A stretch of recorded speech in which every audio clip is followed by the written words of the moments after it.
Welcome to shorthand smart learning. आज की dictation आपके एमपी हाई कोर्ट की प्रीवियस ईयर की डिक्टेशन 2017 की मुख्य परीक्षा की डिक्टेशन है, जो कि 80 शब्द प्रति मिनट में होगी। ऐसी ही डिक्टेशन आपको इस बार भी देखने को मिलेगी। यह डिक्टेशन शीघ्र लेखक ग्रेड 2 एवं ग्रेड 3 की मुख्य परीक्षा 2017 की डिक्टेशन है। डिक्टेशन शुरू होगी उससे पहले आप डिक्टेशन को शेयर कर दीजिए और हमारे चैनल को सब्सक्राइब कर लीजिए ताकि आपको इसी तरह की डिक्टेशन रोज़ प्राप्त होती रहे। डिक्टेशन शुरू होगी 5 सेकेंड बाद।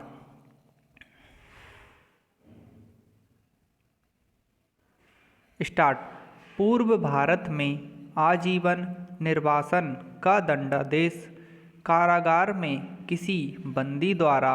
आजीवन कठोर कारावास के रूप में भोगा जाता था, विराम जब तक कि उक्त दंडादेश किसी समुचित प्राधिकारी द्वारा दंड संहिता या दंड प्रक्रिया संहिता के सुसंगत उपबंधों के अधीन कम न कर दिया जाए या उसका परिहार न कर दिया जाए, तब तक आजीवन कारावास से दंडादिष्ट बंदी विधि के अधीन कारागार में आजीवन अवधि का दंड भोगने के लिए ही बाध्य होगा, विराम कारागार अधिनियम के अधीन विरचित नियमों के अंतर्गत ऐसे बंदी को सामान्य विशेष और राजकीय परिहार प्राप्त करने के लिए सशक्त बनाया गया है और उक्त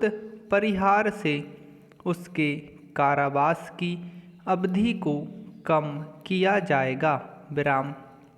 परिहार की गणना के प्रयोजन के लिए आजीवन निर्वासन के दंडादेश की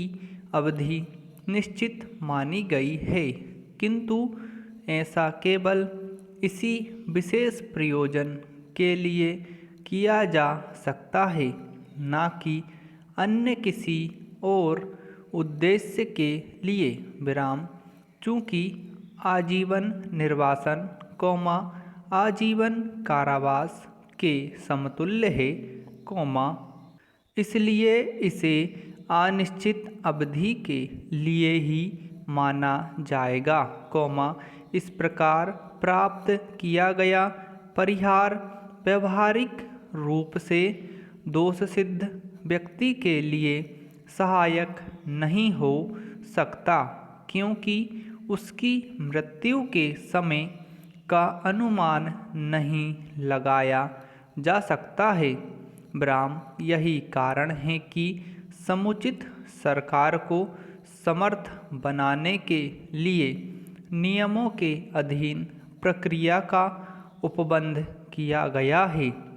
ताकि दंड प्रक्रिया संहिता के अधीन सुसंगत संघटकों पर विचार करके प्राप्त किए गए दंड के परिहार की अवधि निर्धारित की जा सके, विराम परिहार के प्रश्न पर विचार करना एकमात्र रूप से समुचित सरकार के कार्यक्षेत्र के अंतर्गत आता है, और इस मामले में यह स्वीकार किया गया है कि हालांकि समुचित सरकार ने दंड प्रक्रिया संहिता के अधीन कतिपय परिहार नियत किए हैं, फिर भी वह दंड की संपूर्ण मात्रा का परिहार नहीं कर सकती, विराम अतः हम यह निर्धारित करते हैं कि याची ने रिहा होने का अधिकार अभी तक अर्जित नहीं किया है, विराम यदि आजीवन निर्वासन की अवधि का कोई भाग आजीवन कठोर कारावास की अवधि के उतने ही भाग के समतुल्य माना जाता है, तब निर्वासन की संपूर्ण अवधि को आजीवन कठोर कारावास माना जाना चाहिए। विराम। आजीवन कारावास इस प्रकार का दंड है जो सामान्य कारावास से भिन्न होता है और सामान्य कारावास दो प्रकार का होता है, अर्थात कठोर और सादा। विराम।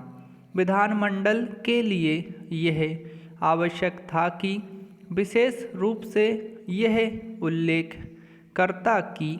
आजीवन कारावास अब आजीवन कठोर कारावास माना जाएगा, क्योंकि आजीवन कारावास का दंड गंभीर अपराधों के लिए ही अधिरोपित किया जाता है। विराम समाप्त। दोस्तों, आप लोगों ने डिक्टेशन लिख ली हो तो इसे ज़रूर ट्रांसक्रिप्शन करें और हमें कमेंट करके बताएं आपकी मिस्टेक कितनी रही, आपको डिक्टेशन कैसी रही। और डिक्टेशन को ज़्यादा ज़्यादा शेयर कर दीजिए ताकि सभी लोगों तक डिक्टेशन पहुंच पाए। ठीक ऐसी ही डिक्टेशन 2017 में आई थी और ऐसी ही डिक्टेशन 2022-23 के एग्ज़ाम में भी आने की संभावना है।